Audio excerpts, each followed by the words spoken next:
अभी से बस बचे हैं तुम्हारे एग्ज़ाम के लिए 1 महीने।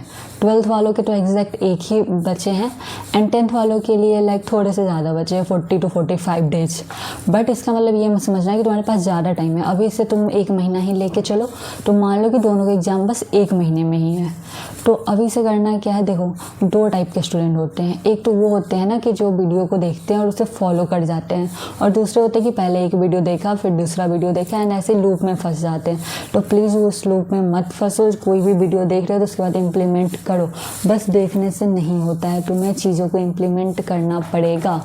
सो स्टार्ट करते हैं। पहली चीज़ क्या है, सबसे पहला और इम्पॉर्टेंट चीज़ होता है कॉन्फिडेंस। मेजर थिंग वही है कॉन्फिडेंस। तुम कॉन्फिडेंस रखोगे ना तभी तुम जो पढ़ रहे हो वो तुम्हें समझ में भी आएगा, तुम क्वेश्चंस भी सॉल्व कर पाओगे। तो मेन चीज़ है कॉन्फिडेंस रखो। अगर कॉन्फिडेंस नहीं आ रहा है ना, तो मैं बता रही हूँ, कोई भी अपना एक आइडल ले लो। फॉर एग्जाम्पल तुम लोग क्रिकेट बहुत देखते हो ना, लेट्स से विराट कोहली। तो विराट कोहली का कॉन्फिडेंस मैं बताऊँ एग्जाम्पल, वो जो पाकिस्तान के अगेंस्ट मैच था, जब सब कह रहे थे कि इंडिया हार जाएगा, इंडिया का विन परसेंटेज बस 3% था एंड पाकिस्तान का 97% था। 97 एंड 3, मतलब समझ रहे हो डिफरेंस कितना होता है, 3% एंड 97, इतना बड़ा डिफरेंस था। तब भी विराट कोहली ने 19th ओवर के लास्ट 2 बॉल पे 2 छक्के मारे ना, जो कि इम्पॉसिबल था, और वहाँ से इंडिया को मैच जिताया। तो तुम्हारी अच्छे मार्क्स लाने की परसेंटेज 3% से ज़्यादा ही है, 3% से बहुत ज़्यादा है, ठीक है। 97 एंड 3% से सच में बहुत ज़्यादा है तुम्हारे। तो इसीलिए तुम अगर एक बार कॉन्फिडेंस रखो, एक बार अपने आइडल को देख लो कि कैसे उसने खुद पे ट्रस्ट किया, तुम भी एक बार खुद पे ट्रस्ट करके देखो, चीज़ें वर्क करेगी। तो खुद पे ट्रस्ट रखो, बिलीव रखो। अगर विराट कोहली खुद पे बिलीव नहीं रखते तो वो आज इंडिया नहीं जीतती। तो खुद पे बिलीव रखो एटलीस्ट। एंड जो दूसरी चीज़ होती है वो होता है कि तुम क्वेश्चंस लगाओ। मैं तो बोल के थक चुकी हूँ कि भाई प्रीवियस ईयर लगाओ, प्रीवियस ईयर लगाओ।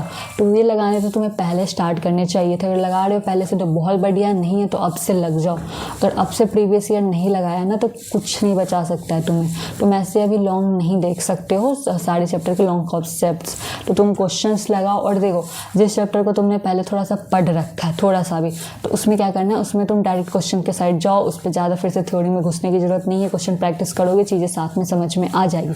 जिसका तुमने नहीं पढ़ा है थोड़ा भी, तो उसके बस 1 शॉट देखो, और 1 शॉट भी 1 घंटे या 1.5, इससे ज़्यादा का मत देखना भी फिलहाल। 4 घंटे का भी 1 शॉट देखोगे तो फिर नहीं होने वाला है। छोटे से जितने कम समय में हो जाए, 1.5 आवर में, 1 से 1.5 घंटे में ख़त्म करो। इससे ज़्यादा नहीं देना है अभी 1 शॉट्स को, इतने में तुम करो बस। एंड क्वेश्चंस लगाने स्टार्ट करो। और हाँ, ट्राई करो, जैसे जनवरी में 4 वीक होते हैं ना, तो 4 में से 3 वीक में तुम्हारी ये सब सारे क्वेश्चन बैंक और जो भी तुम्हारा थ्योरी का ये सारे क्लियर हो जाने चाहिए। लास्ट के 1 वीक में तुम्हें लगाना है सैम्पल पेपर्स। स्पेशली 12th वालों को मैं ये कह रही हूँ। 10th वाले तुम पूरा जनवरी का फर्स्ट मंथ ले लो एंड फेब में तुम लगा लेना सैम्पल पेपर। बट जिन्होंने अगर 12th में है तो वो 3rd वीक तक कर लो कंप्लीट। 4th वीक में तुम्हें सैम्पल पेपर ही लगाना है। और हाँ, जो लोग स्टार्टिंग से सिंसियर थे, वेल एंड गुड, जिन्होंने पहले से ये सब कर रखा है, तो वो लोग तो भाई लास्ट के पूरे टाइम तुम लोग सैम्पल पेपर लगाओ। तुम लोग बेस्ट कर सकते हो ये, जितना हो सके टाइमर के साथ सैम्पल पेपर दो, बेस्ट ऑप्शन है। इससे ज़्यादा तुम्हें कुछ ज़्यादा सोचने की ज़रूरत नहीं है। और हाँ, 1 मोर थिंग मैं बता रही हूँ, अपनी स्टोरी बताती हूँ। जैसे मेरी एक फ्रेंड थी, तो वो ना मेरे से ज़्यादा उसने टाइम दिया था पढ़ाई पे, मैं सच बता रही हूँ। तब भी उसके मेरे से कम मार्क्स आए थे। इसका रीज़न पता है क्या है? इसका रीज़न है कि अपने इस टॉपिक्स पे वर्क करो ना जिस पे तुम्हें नीड है करने का।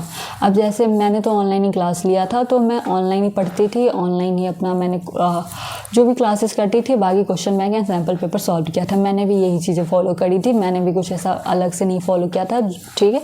इसी पे अच्छे मार्क्स आए थे। वो जो मेरी फ्रेंड थी उसकी कोचिंग क्लासेस रहती थी, तो जो जैन का मंथ था ना, तो अब उसके कोचिंग वाले करवा रहे थे बार बार इंटीग्रेशन का रिवीजन। जो 12th में है उसे पता होगा इंटीग्रेशन, 9th वालों अगर नहीं पता है तो मैथ्स का एक चैप्टर है। एंड तो इंटीग्रेशन जनरली बहुत लोगों को डिफिकल्ट लगता है, तो वो बार बार इंटीग्रेशन का रिवीजन करवा रहे थे। बट मेरी फ्रेंड को इंटीग्रेशन आता था, उसे ईजी चैप्टर्स में प्रॉब्लम थे। लाइक उसे मैट्रिक्स डिटर्मिनेंट्स में प्रॉब्लम थी, तो उस टाइम पे उसे क्या करना चाहिए था, उसे मैट्रिक एंड डिटर्मिनेंट्स के क्वेश्चन सॉल्व करने चाहिए थे। बट वो क्या था, वो कोचिंग में लगी रहेगी, जो चीज़ उसे आता था उसे ही बार बार करती रहेगी, अपने वीक टॉपिक पे काम नहीं किया, जिसके कारण उसके मार्क्स कम आए।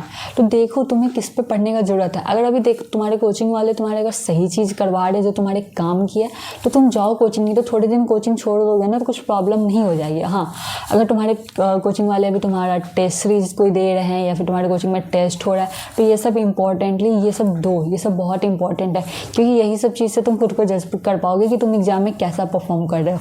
अगर ये सब करवा रहे हैं तो ठीक है, अगर डिवीजन जो टॉपिक्स का तुम्हें नीड है उसका करवा रहे हैं तो ठीक है, नहीं तो कोई सेंस नहीं बनता, थोड़े दिन स्किप कर सकते हो, सेल्फ स्टडी करो, अभी जो ज़्यादा इंपॉर्टेंट तुम्हें लगता है वो करो। ओके, एंड हाँ, अभी से थोड़ा सा अगर सोना भी थोड़ा सेक्रीफाइस करना पड़े तो कर दो गाइज, क्योंकि लास्ट का टाइम है, बाद में रिग्रेट नहीं होना चाहिए। इससे अच्छा है कि अभी तुम सेक्रीफाइस कर सकते हो तो कर दो, कोई दिक्कत वाली बात नहीं है। बस 1 महीने का गेम है, 1 महीना तुमने लगा दिया ना, फिर एक लाइफ टाइम रहेगा कि हाँ यार मैंने उस टाइम पे एफर्ट दिया, मार्क्स क्या आते हैं क्या नहीं, एटलीस्ट तुम खुद को फेस तो कर पाओगे ना मिरर में।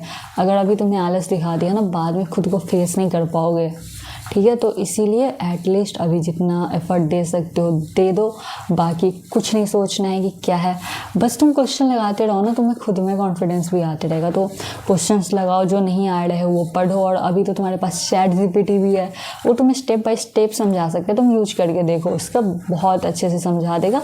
नहीं होगा तो तुम्हारे पास यूट्यूब पे लाइक सारे टॉपिक्स के एक्सप्लेनेशन पड़े हैं, सारे टॉपिक्स, यहाँ तक कि क्वेश्चन के भी स्टेप बाय स्टेप सोल्यूशन के यूट्यूब पे मिल जाते हैं, तो तुम उसका यूज करो, कुछ भी करो, बट अभी लगने हैं तुम्हारे सारे के सारे क्वेश्चंस। ओके, एंड बाकी कोई भी कन्फ्यूज़न हो, अपने आप को फ्री फील करो, अपने जो भी तुम्हें डाउट्स है कि जो भी क्वेश्चंस के रिलेटेड या कुछ भी। और हाँ, मैं भी तो इंपॉर्टेंट क्वेश्चन को अपलोड कर ही रही हूँ ना, तो उस इंपॉर्टेंट क्वेश्चंस को भी देख ही जाना। मैंने कुछ सब्जेक्ट के ऑलरेडी अपलोड कर दिए हैं, बाकी कुछ के आ रहे हैं, रेगुलर बेसिस पे आ रहे हैं, तो उस क्वेश्चन को पक्का लगा ही देना, जो भी मैं दे रही हूँ वो सब मोस्ट इंपॉर्टेंट क्वेश्चन है, ठीक है। और बाकी क्वेश्चन में कोई कन्फ्यूज़न है तो तुम कमेंट कर दो, जो मैं कह ही रही हूँ कि कोई भी कन्फ्यूज़न हो कमेंट करो।